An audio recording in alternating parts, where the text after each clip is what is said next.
दिवाळी सुरू झाली म्हणता म्हणता संपत सुद्धा आली ना। 3 दिवस कसे निघून गेले कळलं सुद्धा नाही। मला तर वाटतं ना दिवाळी जनरली 8-10 दिवस असावी।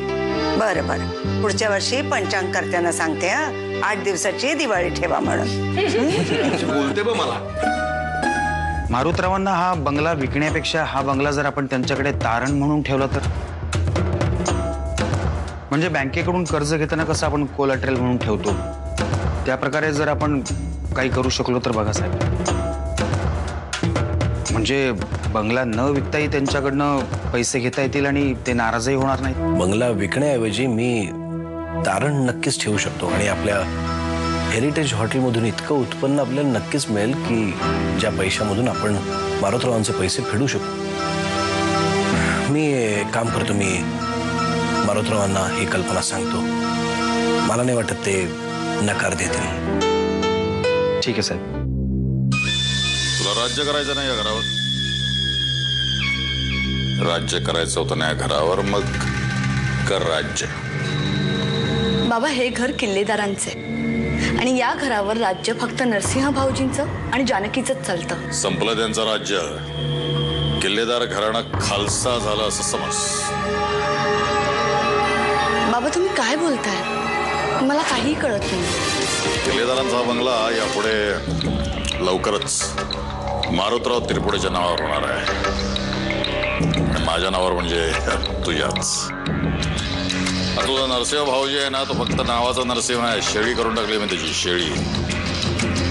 ती कशी काय? 10 करोड रुपये फेकले त्याच्या तोंडावर, शेपूड घालून तयार झाला माझी ऑफर स्वीकारायला।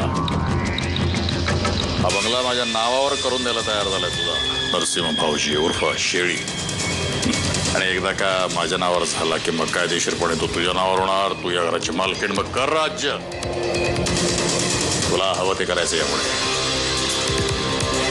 थँक्यू बाबा, थँक्यू व्हेरी मच। मी रमावतीला कायमचा शिफ्ट जरी झालो तरी या बंगल्याशी माझी खूप अटॅचमेंट आहे, म्हणून मी हा बंगला विकण्याऐवजी तुमच्याकडे तारण ठेवला तर, म्हणजे मुळात ही कल्पना वाकलीसांची आणि मलाही ते पटलं, कारण तुमचं जर का असं वैयक्तिक स्वार्थ त्या बंगल्यामागे काही नसेल तर मग तारण ठेवतो ना मी तुमच्यापाशी। म्हणजे असं करूया की कायदेशीर बाबी तर आपण सगळ्या पूर्ण करूच, समजा मी ठरलेल्या मुदतीत तुमचे पैसे परत करू शकलो नाही तर हा बंगला तुमच्या नावावर करेन, तुम्हाला काही अडचण वाटत नाही ना? ठीक आहे, मग आता तू असं म्हणत असशील तर मग काय, तू म्हणतोस तसं करूया। ठीक आहे, मी जानकी आणि वामनशी बोलून घेतो। घर तारण वगैरे ठेवणं, बंगला माझ्या नावावर करणं हे मला खरोखर पटत नाही। कसं आहे, माझ्याकडे पैसे नुसते पडू नये आणि तुला पैशांची गरज आहे, ते जर तुझ्या उपयोगाला आलं तर मला त्यात आनंदच आहे रे। तेव्हा हे नसतं झेंगट माझ्या गळ्यामध्ये तू बांधू नकोस असं मला वाटतं। आणि तू मला माझ्या मुलासारखा आहेस, तू माझे पैसे थोडे बुडवणार आहेस नाही ना, तूच सांग। नाही बरोबर आहे, पण मला असंच पैसे घेणं मंजूरच नाही, मी कधी आजपर्यंत केलं नाही आणि म्हणूनच मी हा प्रस्ताव तुमच्या समोर ठेवला। मग आपण असं करूया, शेवटी व्यवहाराच्याच तंत्रानं आपण जाणार आहोत की नाही, मग तू तुझा वकील बघ, मी माझा वकील बघतो, कारण आपल्याला कायद्यातलं काही कळत नाही। आणि सगळ्यात महत्वाची गोष्ट ही आहे की व्यवहारामुळे तुझ्या माझ्यातलं नातं बिघडता कामा नये, मी या गोष्टीला फार जपतो बाबा।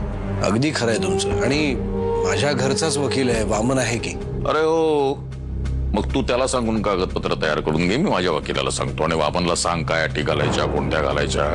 अगदी चालेल, तुम्ही तुमच्या वकिलाला कागदपत्र बनवायला सांगा, मी त्याच्यावर सह्या करेन, वामन आहेच सल्ला घेण्यासाठी।